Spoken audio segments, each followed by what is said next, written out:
Hey mini enthusiasts, how you doing? So back once again, it's part 3 of what was the radius arm refresh or radius arm renew.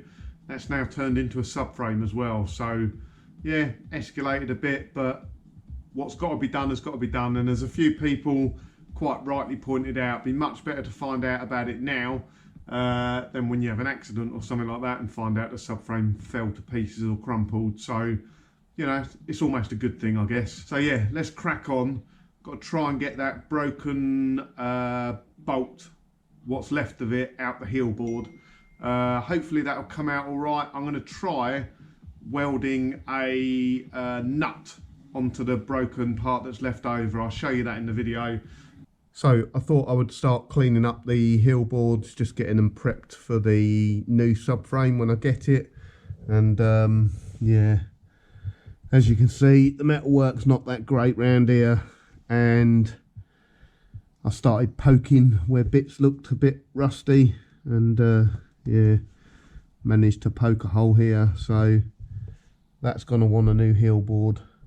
I think it's been repaired before. I'm not quite sure what's going on here, but doesn't look great anyway, so pretty peed off about that.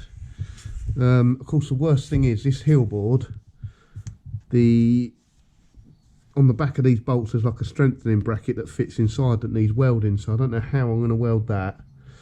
I did also just start going along taking the paint back on the sill here, because it's been repaired before and it was just covered in, well, it's filler basically. You can see it here, it's quite thick. They've laid it on really thick. A little bit nervous about what was underneath it, so I've taken it all back, and as you can see, this has had a repair section in here in the past, sort of an L-shaped section. It's horrible what you find when you start looking. There's also a weld line which goes front to rear along the floor. This is actually where it's had an oversill on in the past. I've seen the receipt for it actually. It had oversills removed on it. So that would have been the weld line where it had oversills in the past. So I need to replace this heel board, and then I'll probably have to cut out this section here again so I can get the welder up inside to weld that support bracket in place. And then, not sure what I'll do, I'll have to get a rear, either a repair section or a complete seal, and just cut the rear end of it and weld it in. But yeah, not happy about it. Fortunately, the other side, I've had a good poke around there, and it's not as rusty as this side.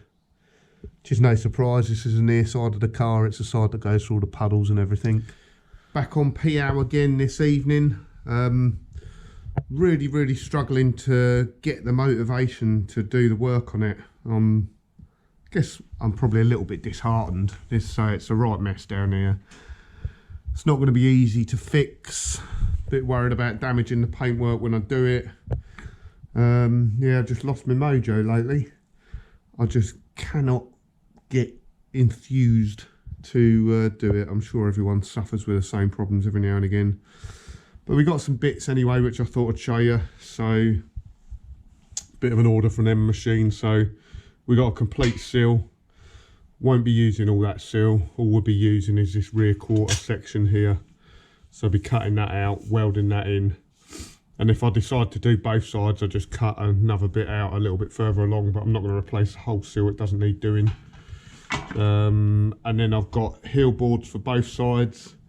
At the moment, I've only got to do one side. It's only one side that's got holes in it. The other side isn't too bad, but I thought I might do both at the same time, but I don't know. Like I say, the other side doesn't actually need doing.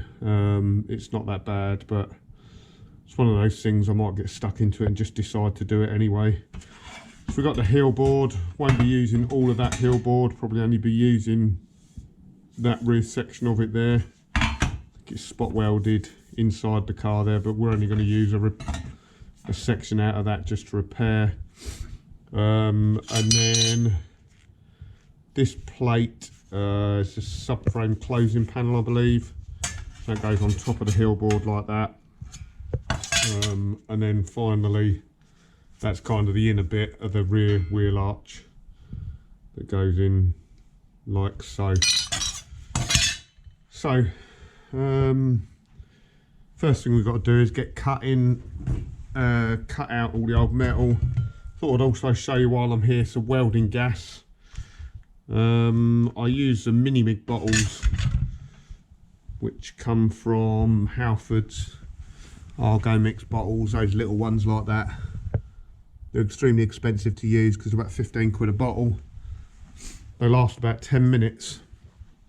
So those little bottles are, I think they're 1 litre of gas, and or 1 litre volume, and obviously it's compressed.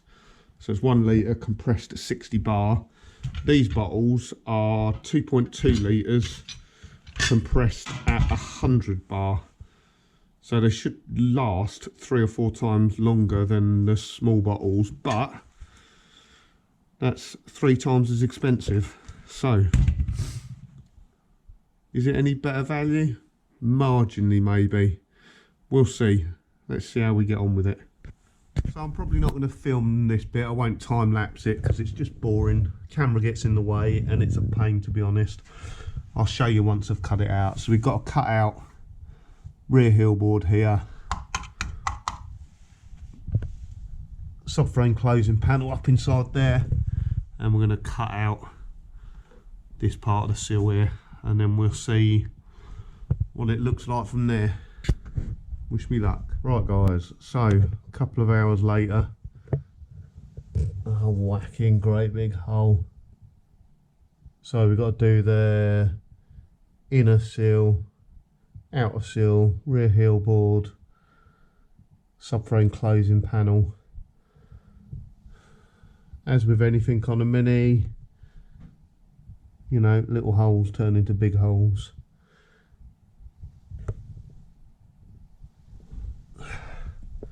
I just hope I can do it all without scorching the paint. So what I've done here is I've cut the lip of the sill down, so I'll seam weld along here. Hopefully that'll prevent the paintwork from getting too hot. But yeah, as you can see, it's yeah, quite a lot to do. Right boys and girls, we are back on it today. So where did I leave you off? We just cut a great big hole. We also chopped the wiring loom. Really not a great idea that. It's going to be a real pain to do because it's right on the corner here. So I might have to take the whole loom out and repair it on the bench and then come back to it. So I'm feeling a little bit more motivated today. Probably hear it in my voice. I can sort of, I don't know, just feels it's quite easy to do that bit really. Or I think it is anyway. All the rust has gone. It's a gaping great big hole. Not pleased about that, but it's got to be done, isn't it? So next step, we need to make up. I don't have the inner seal section here, so I'm going to make that. It comes to about here, and it's actually the reinforcing plate for subframe bolts. So they've got a weld to it as well. So this is just like that angle shape here, comes back to here, then welds to the reinforcing plate. So that shouldn't be too bad. I'm probably going to struggle to weld right at the top there. Should just about be able to get in there, I reckon. Might do a bit from inside the car. Rest of it's quite straightforward.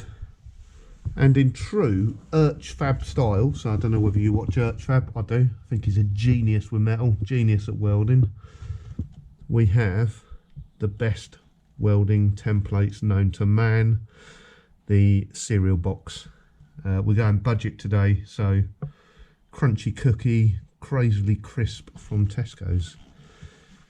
Yeah, see how we get on.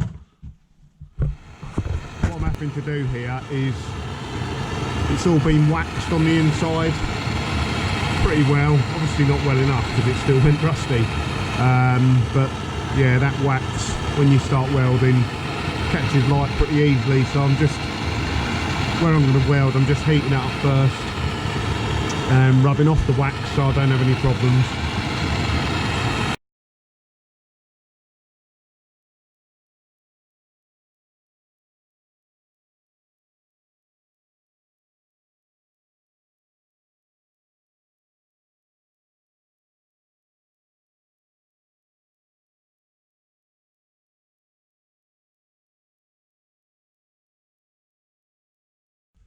Right, so that's the patch made. It's just held in place with some strong neodymium magnets at the moment. So I haven't got any fancy clips, but yeah, just magnets, and I'll just tack that, get it held in place, and then weld it around. Right, so we're ready to weld. I see lots of people having to go out welding for the first time, doing all the prep work, making sure the MIG's set up right, having all the right gear on. Can't stress enough how careful you have to be of fire and burning things. So as you'd have seen, I've cleaned out all the wax from inside there, heated it up with a blowtorch so I could melt the wax and get it out of the way. It burns really, really well. The other thing is any sort of seam sealer burns really easily, and the gas it gives off actually makes the weld porous, so you want to get rid of any of that as well. But just be really careful. I would normally do this with a fire watch, a second person there to keep an eye out, especially inside the car. I've removed everything from on side and this side, the carpets out, all the trims out. So we've got a fire extinguisher on the ready. So that's a bit extreme, that's if the car goes up. So we've got one on the ready, we've got one around the front spare, and I've got a water sprayer that works really well. If you just get a little bit, you just want to cool down, water sprayer works really well. But I'll be really cautious with this. We'll weld a bit, check. Luckily I can see all the way through there, so if anything does catch fire, I should see it first. But yeah, I can't stress enough how important it is to make sure you're welding safely, and that doesn't just mean goggles and gloves.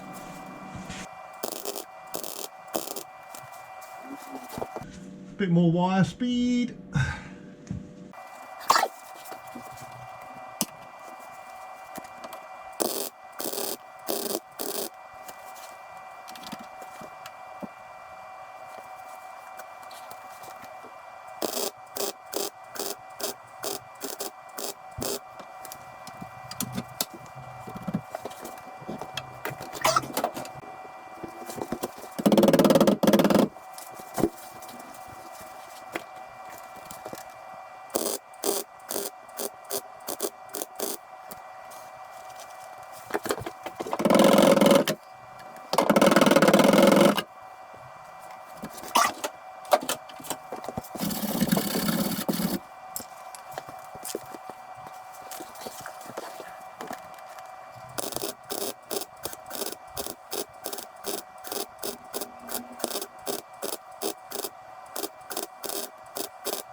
Right, well there we go with that one, guys.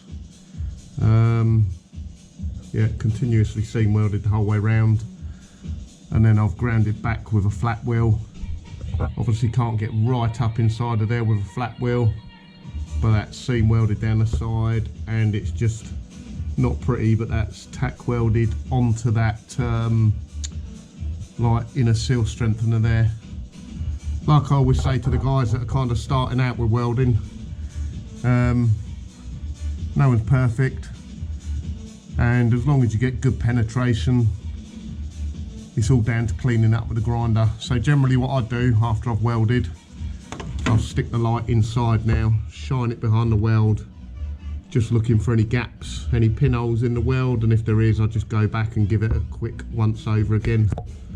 This bit's actually a bit tricky because we're putting in a repair section. We need to make sure the subframe bolt holes are in exactly the right place. Measure once, measure twice, measure 3 times. So we've measured left to right, and from the centre of the bolt hole to the centre of the bolt hole is 1280 millimetres, which was exactly the same as kit as well, project kit, so it's good to know. But just as a bit of a backup, so I've marked 1280 and I've never throw anything away, so I've got the old cutout section of the bolt holes, and if I line that at the end of the panel, that lines up perfectly with those holes. So fingers crossed it should be in the right place. Right, bit of a progress update. So we are just very lightly tacked into place now. I've measured the distance between the bolts. It's probably 0.5 mm to 1 millimetre slightly wider. I think that's maybe because I've got the cut line really close here. I think I allowed a little bit for welding, but is 0.5 mm going to make any difference? I don't think so. So we're going to chuck the subframe in, the old subframe, and see if everything lines up. Right guys, the good news is it fits like a glove. So I didn't have to wiggle the holes around at all. You could see through them straight away. They were perfectly aligned, no problems getting the bolts in. So I'm going to call that quits for today because I'm knackered, it's getting quite late. Quite fancy a beer, and I'm much happier now. I've literally just got to weld that all back up. And then we'll start on the other side. I'm not sure what I'm going to do with the other side because it's not nearly as bad. I don't know whether I want to do it just as a matter of course or just treat it. But yeah, that's a subframe bolted in front and rear. So no problems with alignment, which is cool. Pleased with that.